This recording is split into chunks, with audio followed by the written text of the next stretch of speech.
టీటీడీకి చెందిన తిరుపతి శ్రీ వెంకటేశ్వర వైద్య విజ్ఞాన సంస్థ ఆధ్వర్యంలో సోమవారం రేణిగుంట మండలంలోని ఆర్మలవరం సచివాలయంలో ఉచిత మొబైల్ క్యాన్సర్ స్క్రీనింగ్ పరీక్షలు నిర్వహించినట్లు రేణిగుంట పీహెచ్సీ వైద్యాధికారి డాక్టర్ చక్రపాణి తెలిపారు.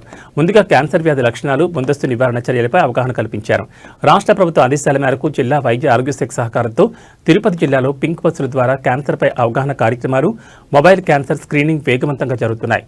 బీపీ, షుగర్ పరీక్షలతో పాటు పింక్ బస్సులో మహిళలు, పురుషులకు నోటి క్యాన్సర్ పరీక్షలు, మహిళలకు రొమ్ము క్యాన్సర్ నిర్ధారణకు మామోగ్రామ్, గర్భాశయ ముఖద్వార క్యాన్సర్ నిర్ధారణ కోసం పాప్ స్మియర్ పరీక్షలను ఉచితంగా నిర్వహించారు.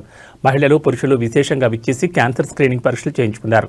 SVIMS director cum vice chancellor doctor R V Kumar ఆదేశాల మేరకు కమ్యూనిటీ మెడిసిన్ విభాగాధిపతి డాక్టర్ కె నాగరాజ్, నోడల్ ఆఫీసర్లు doctor T V D Pratyusha, doctor M Lalith పర్యవేక్షణలో జరిగిన ఈ కార్యక్రమాల్లో SVIMS medical officer doctor Padmavathi, sarpanch A Muni Venkataramareddy, secretary D Mallikarjuna, స్థానిక నాయకుడు P Chinnareddy, MPHEO G Nagaraju, CHO Annapurna, supervisor Sivashankar, MLHP Aisha, ANM G Swaroopa, PHC సిబ్బంది, ఆశా కార్యకర్తలు పాల్గొన్నారు.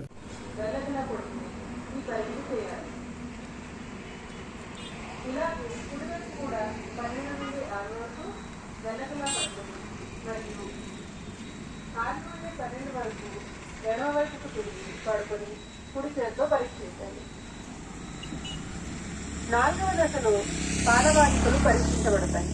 దీనికోసం చనుమొనని వేళ్లు మధ్యలో 2 సార్లు తిప్పుతూ మొదట 12 నుండి 6 వరకు, తదుపరి 3 నుండి 9 వరకు తిప్పుతూ గడ్డలు కానీ నీరు లేదా రక్తం కారడం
మార్చి రోజు 3 రోజులకు ఒక రోజు, వారానికి ఒక రోజు అట్లా తగ్గించుకుంటూ రావాలా.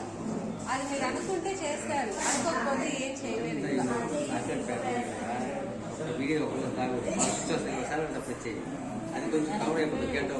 అట్లని ఇంకా అలవాటు చేసుకోవాలి. మళ్ళీ 3 నెలలు